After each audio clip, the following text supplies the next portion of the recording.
जब हम किसी से प्यार करने लगते हैं तो हम अपना तन, मन और धन सब कुछ देने को तैयार हो जाते हैं। कभी भी एक प्रेमी अपनी प्रेमिका का दिल नहीं तोड़ना चाहता है, लेकिन जब प्रेमिका की बात हो तो अलग ही व्यवहार होने लगता है। आज की इस कहानी में बहुत कुछ देखने को मिलेगा। आखिर एक गर्लफ्रेंड एक आशिक के लिए कितना समर्पित है। ये लव स्टोरी महेश और राधिका की है।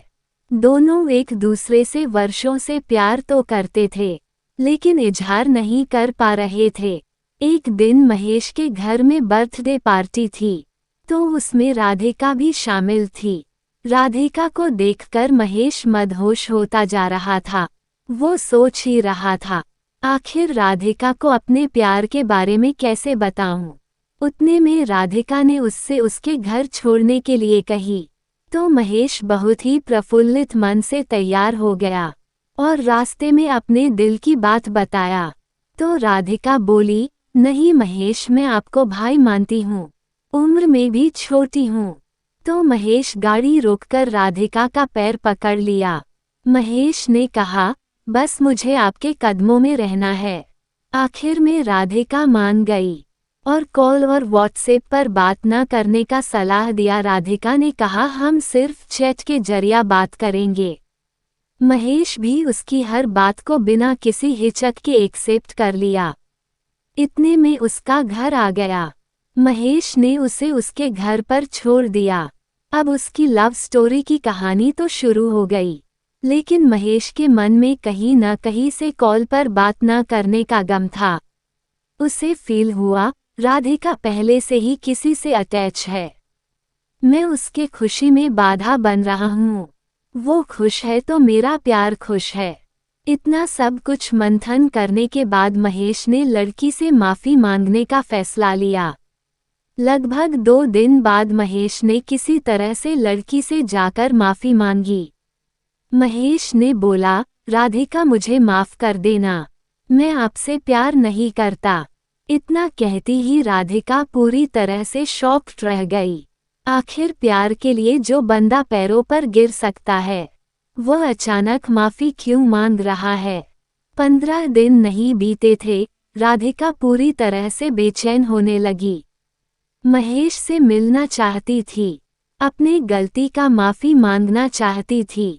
जैसे तैसे राधिका ने महेश से कांटेक्ट किया और अपने प्यार का इजहार किया। साथ जीने मरने की कसम तक खाई। राधिका का बर्थडे 9 जुलाई को था। बारिश और तूफान पूरी तरह से मजबूर कर रखी थी। लोगों का आना जाना मुश्किल था। इसके बावजूद महेश ने बर्थडे सेलिब्रेशन के लिए मार्केट जाकर उसके लिए गिफ्ट लिया। उसी रात में मिलने की प्लानिंग भी था। महेश ने रात के 1 बजे उससे मिलने गया। उसे गिफ्ट देकर उसके माथे पर टीका लगाया, फिर गले जैसे ही लगाना चाहा, तो राधिका महेश के ऊपर भड़क गई। सिर्फ इसीलिए प्यार करते हो? महेश एकदम सन्न हो गया, मानो उसके पैरों तले से जमीन खिसक गया हो। वहां से चुपचाप भीगी आंखों में आंसू लिए चला आया। दोनों की बातचीत बंद हो गई और अलग अलग रहने लगे। महेश के दिल पर जो चोट लगी थी, वो कभी नहीं भूल सकता था। उसके सारे कॉन्टैक्ट को ब्लॉक कर दिया था। 2 महीने बाद राधिका ने अपनी फ्रेंड के नंबर से कॉल करके माफ़ी मांगी, तो महेश ने साफ इनकार कर दिया। मैं कभी भी तुमसे संपर्क नहीं रख सकता हूँ, मैं आपके काबिल नहीं हूँ। इतना सुनते ही राधिका रोने लगी और एक चांस के लिए गिड़गिड़ाने लगी, तो महेश भी मान गया। अब दोनों की लव स्टोरी बहुत अच्छे से चल रही थी।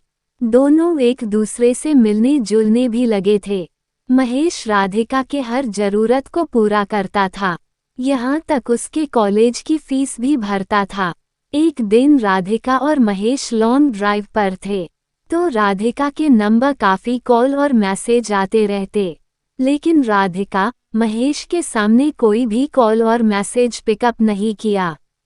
महेश को रास्ते में शक होने लगा, आखिर बात क्या है। जब महेश ने मोबाइल को चेक करने के लिए मांगा, तो राधिका ने स्विच ऑफ होने का बहाना किया। अब राधिका और भी शक के घेरे में आ गई। महेश गाड़ी रोका और मोबाइल लिया तो देखा 40 मिस्ड कॉल्स और व्हाट्सएप खोलकर चेक किया तो आई लव जानू जैसे मैसेज लगभग 12 लड़कों के थे, जिसमें राधिका का भी रिप्लाई भी था।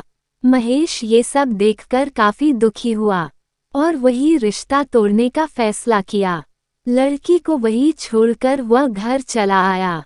वो कहते हैं न, सच्चा प्यार करने वालों को सच्चा प्यार नहीं मिलता है। जैसे कि आपने राधिका और महेश की लव स्टोरी को देखा, आपको ये कहानी कैसी लगी? कमेंट करके जरूर बताएगा, हमें आपके कमेंट का इंतजार रहेगा। दोस्तों के साथ जरूर शेयर करें।